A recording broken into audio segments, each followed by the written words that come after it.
Aloha! This is Robbie Euler with my presentation on George Washington and Margaret Thatcher.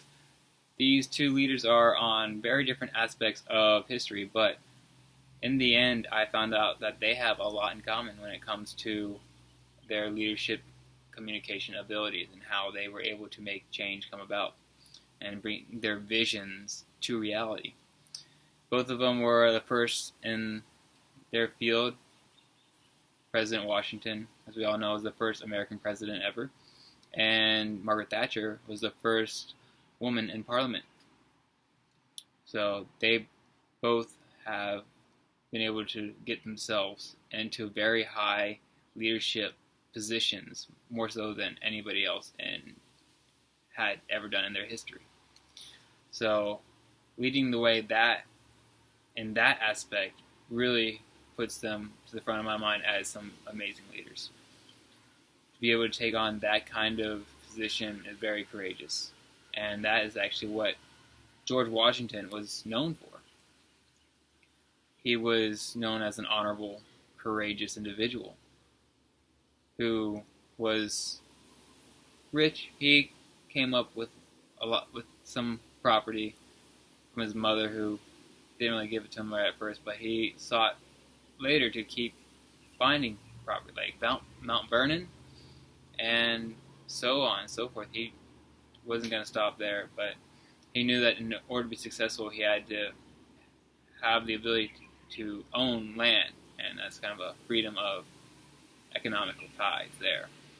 So he understood freedom and economics was very important just from the beginning. Margaret Thatcher, on the same aspect, actually, she knew that in order for their country to be successful, they needed to have freedom of economical choice. And when she saw that the labor unions were not being very successful and not being profitable, she cracked down, and the public was not happy.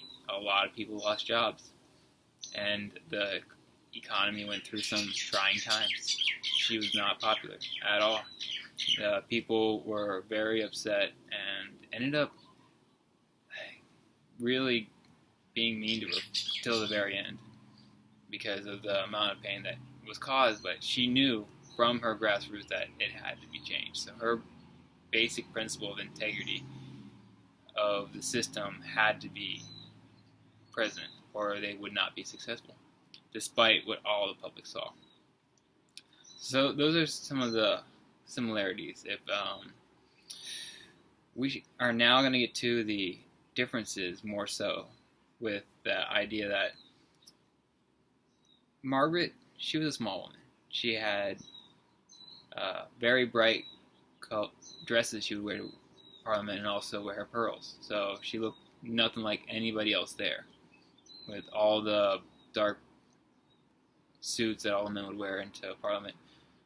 She was stick out like a sore thumb, and she would use that actually to her advantage, and even more so, she would use her voice, which was a lot higher than most of the men, of course, and she would use her grassroots to be able to stick by her point, so she would cut through the white noise of meaningless arguments that never actually got anything done. As we all know, government is not always the most efficient because everybody's arguing, not actually getting any actions done. So she really pushed hard to get her voice heard because she knew that she could get work done. And that's what she did. George Washington, on the other hand, he was one of the guys. Even though he had a bigger presence, he was over 6 foot tall, when most guys around that time were about 5, 6. So he was a lot bigger of a presence. Even so, to the point where even after, he would leave the room, his presence and his background of being honorable and courageous still stuck with them. So he was still in the back of their minds. And he actually would use his cabinet to have them come out and convince the congressmen to see things his way rather than try to talk to them individually. So he was able to really utilize delegation properly. Where it comes to the reputation of both of them, Margaret's reputation was much different than George's. I spoke about that earlier. But George's reputation he knew was important. He knew that being the first president of the United States of America had to be seen in the right light. So he was concerned about the dress. He was concerned about being addressed. Mr. President or Your Highness was always, and was one of the questions he had to answer, like how would we address the first president and presidents from there on. Excuse me.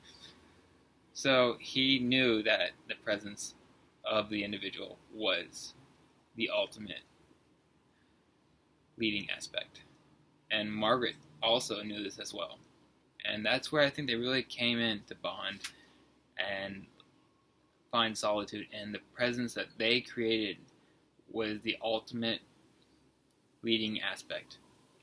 If those people did not feel the presence of them when they talked about them and what they had done for them and prior to what they had done for them, then they would not be able to get anything done. So it had to be understood that from the beginning they had to build up their reputation. They had to make a presence that was felt from that reputation, and whenever they would interact with the people, that they had to convince that they projected all that, despite all the controversial ties that were going on, despite all the external factors, like Great Britain came in trying to take over the colonies and get them back from us, trying to get our freedom. We stuck with the idea that George Washington was by our side. He was behind us. Margaret Thatcher, with all the people that lost jobs, they knew that she was fighting for them. And despite all the people that were putting her down, she stuck with her roots. Because she knew that integrity of the basics was the only way to be successful. And George Washington knew that honor and courage going into the unknown, which was what America did, was the only way that we were actually going to be successful in the end. And they were both right. Great Britain came back from one of their wars, which was a lot of people did not see being necessary. But she knew that they had to go into the war to make sure that they stayed a sovereign nation.